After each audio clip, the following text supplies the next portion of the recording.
پہلی بات تو یہ ہے کہ میرے نبی نے بیٹی کو عزت دی ہے.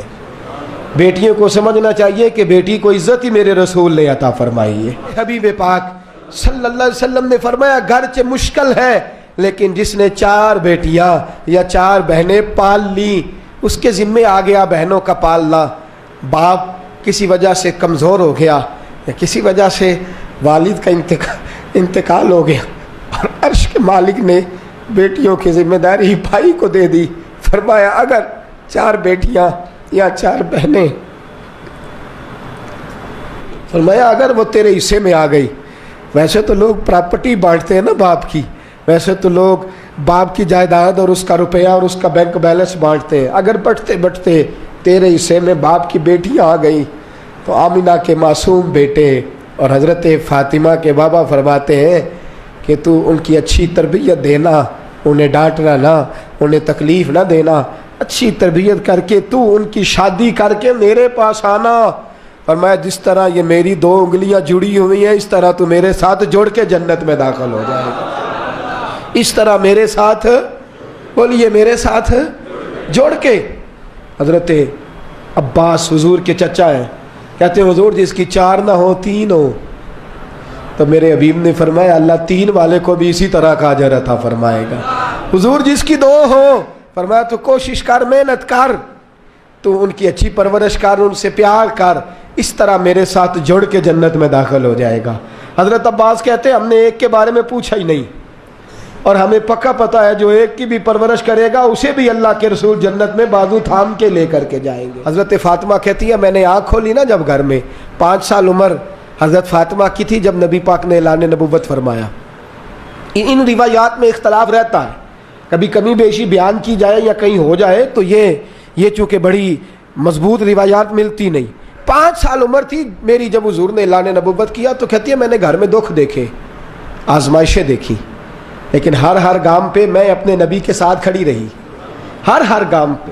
کہا آپ دین کے لیے سب سے پہلے نکلی کب تھیں؟ بازار جانے کو تو نکلی نہیں, مارکیٹ تو جانا حضرت فاطمہ کا ثابت ہی نہیں, گلی کے اندر نکلنا تو ثابت ہی نہیں, تقاریب کے اندر جانا تو ثابت ہی نہیں. ایک دفعہ نکلی حضرت فاطمہ سب سے پہلے گھر میں. کب نکلی؟ حضرت ختیجہ کا انتقال ہو گیا ہے, سیدنا صدیق اکبر ملک شام گئے ہوئے. کسی نے دوڑ کے آ کے حضرت فاطمہ کو بتایا کہ مسجد حرم شریف میں خانہ کعبہ کے سامنے حضور سجدے میں تھے. اونٹ کی اوجڑی بڑی وزنی ہوتی ہے, اس میں گند بہت زیادہ ہوتا ہے, حضور کا وجود نرم و نازک ہے. ابو جہل نے, ابو سفیان نے, ان کافروں نے اوجڑی اٹھا کے حضور کی گردن پہ رکھ دی ہے. بظاہر حقیقتاً نہیں, بظاہر یہ حال ہے کہ حضور کی گردن مبارک اٹھ نہیں رہی. حضرت فاطمہ کہتی ہے میں نے پہلے دن نقاب اوڑا اور میں نے دوپٹہ لیا. کہا حضور کی گردن پر اوجڑی ہے, پاک رسول کی پاک بیٹی, عزت والے رسول کی عزت والی بیٹی. حضرت فاطمہ فرماتی ہیں میں پہلے دن برقع اوڑھ کے حرم شریف گئی, حضور سجدے میں, سر پہ وزنی اوجڑی.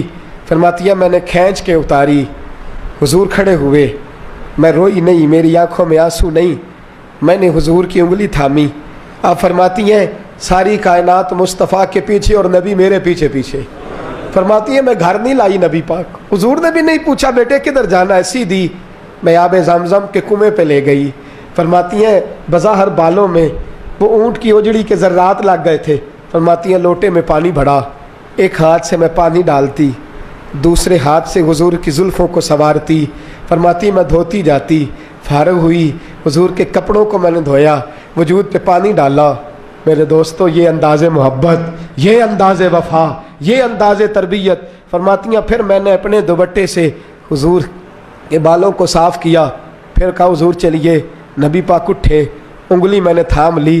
فرماتی ہیں خرامہ پیچھے اب بھی نہیں پوچھا فاطمہ کدھر جانا ہے.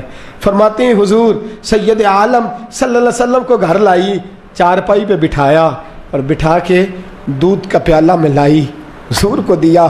پھر میں نے نبی پاک کو کھجوریں دی اور جب حضور نے پی لی تو فرماتی ہے میں بازوؤں کا ہار بنا کے گلے سے لپٹ گئی, ماتھا چوما تو حضور روئے. تو میں نے کہا یا رسول اللہ آپ نے غم نہیں کرنا, میری اماں سیدہ ختیجہ فرمایا کرتی تھی فاطمہ تیرے باپ کو اللہ بڑی عزتیں عطا فرمائے گا.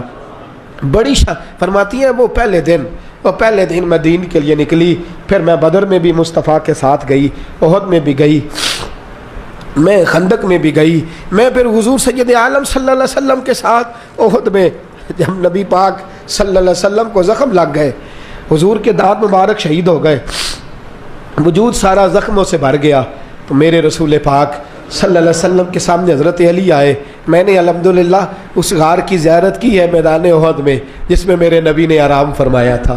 فرماتے ہیں غار میں آرام میں تھا، حضرت علی آئے تو جناب علی فرماتے ہیں رسول پاک صلی اللہ علیہ وسلم نے فرمایا علی میرے زخموں کی خبر فاطمہ کو نہیں کرنی۔ حضرت فاطمہ ساتھ ہیں، زخمیوں کو پانی پلاتی ہیں، حضور کے ساتھ آئے، میرے زخموں کی خبر فاطمہ کو نہیں کرنی، اسے نہیں بتانا۔ جناب علی کہتے ہیں حضور نے یہ کہا اور میں نے رخ پھیرا تو فاطمہ میرے پیچھے کھڑی تھی، فاطمہ پیچھے، بتانا پڑا ہی نہیں، سیدہ پہنچ گئیں، کہتے ہیں کپڑا گرم کر کے جلا کے لائیں، حضور کے زخموں میں رکھا، بڑا حوصلہ ہے حوصلے والے نبی کا۔ فرماتی ہیں گیلا کپڑا کر کے لائیں، اس سے حضور کے چہرہ انور سے خون کو صاف فرمایا۔ پھر فرماتی ہیں حضرت فاطمہ رضی اللہ تعالیٰ عنہ نے نبی پاک کو مرہم پٹی کی۔ فرماتی ہیں ان ساری چیزوں سے فارغ ہو کے کپڑے ساتھ لائی تھی، حضور کا لباس تبدیل کیا۔ جب رسول پاک صلی اللہ علیہ وسلم غار میں ٹیک لگا کے آرام کرنے لگے، اللہ نے پتھروں کو نرم کر دیا۔ فرماتی ہیں فاطمہ اٹھ کے باہر گئی، جناب علی فرماتے ہیں میں گیا تو احد کی پچھلی جانب دیوار پہ سر رکھ کے فاطمہ رو رہی تھی، میں قریب گیا تو میں نے کہا وہاں تو تیرے بڑے حوصلے تھے، تیرا ایک آنسو بھی نہیں گرا، اور یہاں تیرا کیا حال ہے؟ فرمانے لگی علی تو نے حضور کے زخم نہیں دیکھے، تو نے رسول پاک کی تکلیف کو نہیں دیکھا، وہاں روتی تو حضور پریشان ہوتے، یہاں اپنے رب کی بارگاہ میں آنسو بہا رہی ہوں۔ حضرت علی کہتے ہیں آنسو میرے بھی نکلے، میں نے کہا بیٹی جانے اور باپ جانے۔ وہ کہتے ہیں فاطمہ کو بتانا نہ، فاطمہ جاتی ہے تو حوصلہ دیدنی، ساری زندگی اس دین متین کے لیے سیدہ طیبہ طاہرہ کا اسوہ نور رہا۔ گھر میں میرے رسول کریم صلی اللہ علیہ وسلم کائنات کے امام ہے۔ توجہ ہے آپ حضرات کی؟ نیند تو نہیں آ رہی؟ بڑا خاص عنوان ہے، اس عنوان پر بولنا بھی مشکل، لکھنا بھی مشکل، پڑھنا بھی مشکل، خاص منفرد سا عنوان ہے، حضرت فاطمہ الزہرا۔ سیدہ فرماتی ہیں گھر کے اندر یہ حال تھا کہ حضور اشارہ کریں، یہ نہیں کہ باپ دے کچھ نہیں سکتا تو بچے غربت میں پلے، نہ اختیاری فقر ہے، حضور اشارہ کریں تو کائنات کی ساری نعمتیں ڈھیر ہو جائیں۔ اور آپ فرماتی ہیں میں نے یہ منظر دیکھا بھی ہے، یہ منظر میں نے، بولیے یہ منظر میں نے، حضور کی بادشاہی کو میں نے دیکھا ہے۔ ایک دفعہ یہودیوں کی عورتوں نے شرارت کی کہ حضرت فاطمہ کو بلاتے ہیں اور ان کی غربت کا مذاق اڑاتے ہیں، معاذ اللہ ثم معاذ اللہ۔ کہتی ہیں گھر آئی عورتیں، کہنے لگی حضور اپنی بیٹی کو بھیجیے، ہمارے گھر میں شادی ہے، ہم چاہتی ہیں یہ وہاں لوگوں کو تبلیغ کریں، دین کا پیغام دیں۔ اب اسلام پر تو حضور ضرور بھیجا کرتے تھے، چاہے کو دھوکے سے ہی بلاتا۔ میرے حبیب پاک صلی اللہ علیہ وسلم نے کہا فاطمہ جاؤ۔ حضرت فاطمہ کہتی ہیں ہاں تو کر لی، پر میرے وجود پہ کپڑے پھٹے ہوئے تھے، کئی جگہ پہ پیوند تھے، اور مجھے پتا تھا یہ عورتیں کس مزاج کی ہیں۔ فرماتی ہیں میں نے حضور نے کہا تو میری آنکھوں میں 2 قطرے آنسوؤں کے آ گئے۔ میں نے کہا یا اللہ اپنے لیے نہیں، تیرے نبی کے دین کے وقار کے لیے، یا اللہ یہ عورتیں یہ بڑے برے خیالات اور نظریات کی ہیں، یہ مذاق اڑائیں گی دین اسلام کا، مہربانی فرما، نظر کرم فرما۔ حضرت فاطمہ فرماتی ہیں ابھی میری بات بھی مکمل نہیں ہوئی، رسول پاک پھر تشریف لے آئے اور فرمایا فاطمہ کیا کیا سوچ رہی تھی، کیا کہہ رہی تھی؟ کہ حضور کوئی خاص نہیں۔ فرمایا نہیں کچھ تو تو کہہ ہی رہی تھی، کچھ تو تو سوچ ہی رہی تھی۔ کہتی ہے میں نے بادشاہی کے نظارے گھر میں دیکھے، کچھ تو سوچ رہی تھی۔ حضور کیا ہوا؟ فرماتے ہیں حضور نے چادر مبارک کھولی، اندر سے جوڑا نکالا، فرمایا پتہ نہیں تو نے کیا سوچا ہے، جبریل جنت سے جوڑا لے کے پہنچ گئے۔ حضور نے وصال سے 3 دن پہلے حضرت فاطمہ کو بلایا، کان میں کوئی بات کہی تو حضرت فاطمہ رونے لگی۔ حضرت عائشہ کہتی ہیں پھر کان میں کہا تو ہنسنے لگی۔ حضور کے وصال کے بعد میں نے پوچھا فاطمہ کیا بات ہوئی تھی؟ فرمایا نبی پاک نے میرے کان میں کہا تھا فاطمہ میرے جانے کا وقت آ گیا ہے، تو میں رو پڑی۔ پھر حضور نے فرمایا جنت میں تو سب سے پہلے مجھ سے ملاقات کرے گی، تو فرماتی ہیں میں ہنس پڑی۔ حضور کا وصال ہوا، حضرت انس بن مالک چونکہ چھوٹے سے تھے، گھر کے کام کاج کرتے تھے شروع سے، وہ آئے